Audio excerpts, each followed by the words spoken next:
Hey everybody, today we're going to be tying the new MC Mad Sculpin pattern. It's a great little fly, represent your sculpins or mad toms in your river systems.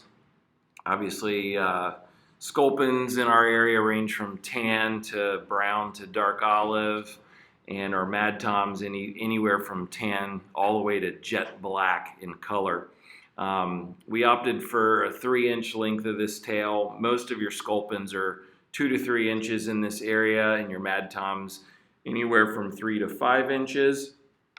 So you can make these a little bit longer or shorter, kind of depending on the species in your area. Going to be very similar to a lot of the other flies that we've been tying lately, the crayfish variations with size 4 hook on this, a 3 or 4x long, number 4, some dumbbell eyes. You see, give yourself plenty of room between the eye of your hook and the dumbbells you put on, just so you don't crowd the head of this fly. We want a real large, pronounced flat head. Sculpins and mad toms both have pretty big, wide heads on them. I'm going to use some more EP woolly brush material for the body here, and you see where I tied it in. I actually tied it in a little bit short. I meant to wrap it all the way back right where the bend of the hook, where the hook starts to bend down a little bit. I tie it down on there, so when you put the tail on, it'll ride nice and straight off the back of the hook. But just palmering this material forward, or chenille or Estaz or whatever favorite body material you have, pulling it back, and then also pulling it up so a lot of the material isn't covered up by the suede tail that we put on there. Obviously taking the material and figurating it around the eyes just to kind of cover everything up, and then one wrap or a half wrap in front. We're going to end up putting some little rubber legs for those little feelers or whiskers on there. Pull all that material back, leave room for tying in your rubber legs and the tab of the tail that we're going to put on. So I'm going to clean the head up, going to cut my brush off here, and I'm going to whip finish and take this part of the fly out of the vise and show you how we put a little tab of marabou on the tail of the suede. Not a necessary step, but gives a little bit extra kind of finesse, if you will, on the end of this fly. It'll allow the tail to wiggle and move around a little bit more in the water. You can use partridge feathers, CDC. You can use some hen saddle. We're just going to use some marabou today. Putting a little bit of super glue or Loctite on that tab there, just to stiffen it up a little bit and to get my thread to kind of lock to it. There's a lot of different ways you can add material to the end here, but I just put the tail in the vise. You've got to be careful that the thread doesn't fall off, obviously. I butt it up right against the vise, and then I'm just going to measure the amount of material, that little puff, if you will, that we're going to put on the end of that suede tail. I'm just kind of measuring it here. I'm going to kind of reverse tie it in. I'm going to put it right where I want it with the amount that I want, and then I'm going to drop my thread over, pinching the tail and the material and the thread together when it drops down, just to kind of really lash it to itself.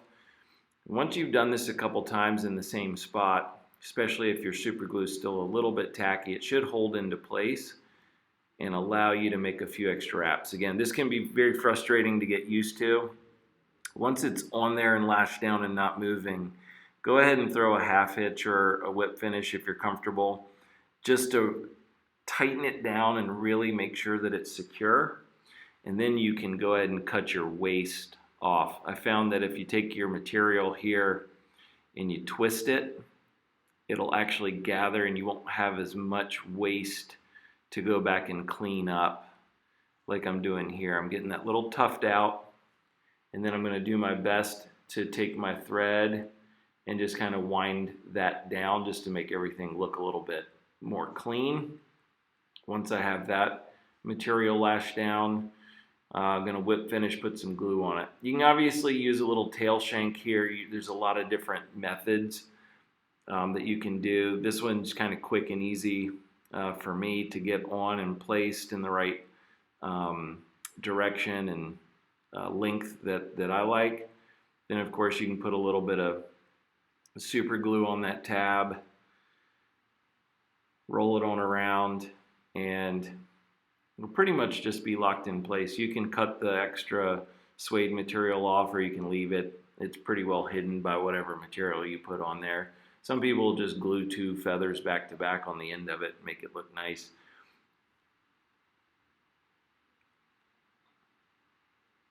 But that's it. That's how it should look.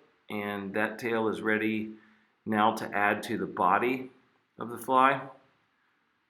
So I'm going to measure here again where I'm going to pierce my hook through the back side of the tail, leaving enough room for that tab to be tied down in front of the lead eyes, between the lead eyes and the eye of the hook. So I'm just getting my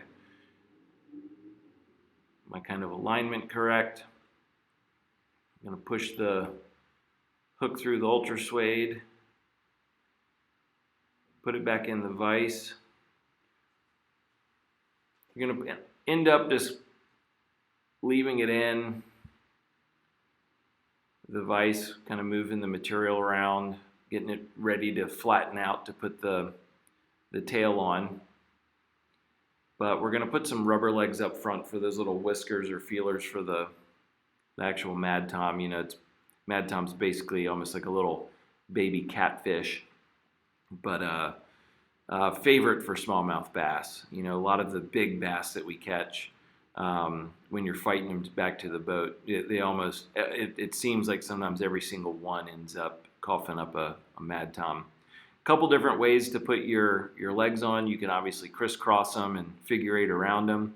I like to double these over the thread, put them up towards the eye of the hook, and then pull them back so I can position them exactly where I want them without having to adjust too much with your rubber legs.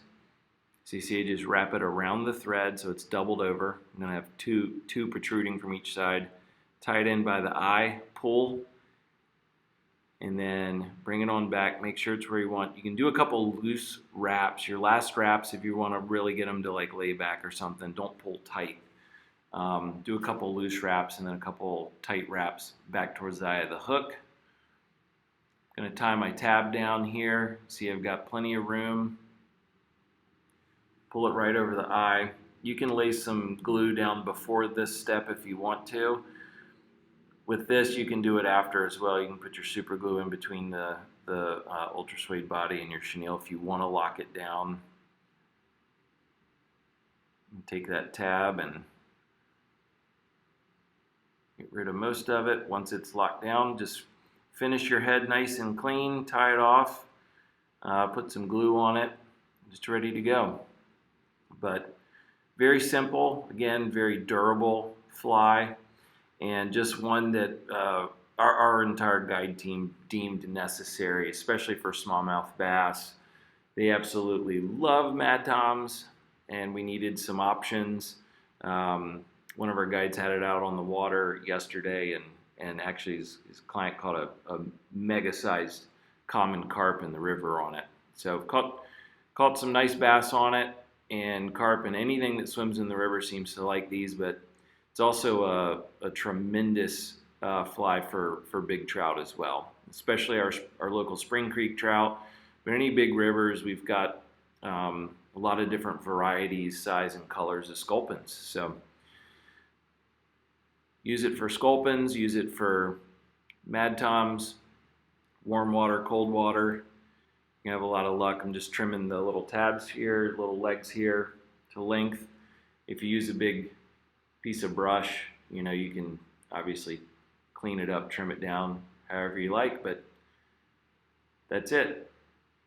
Have fun fishing it.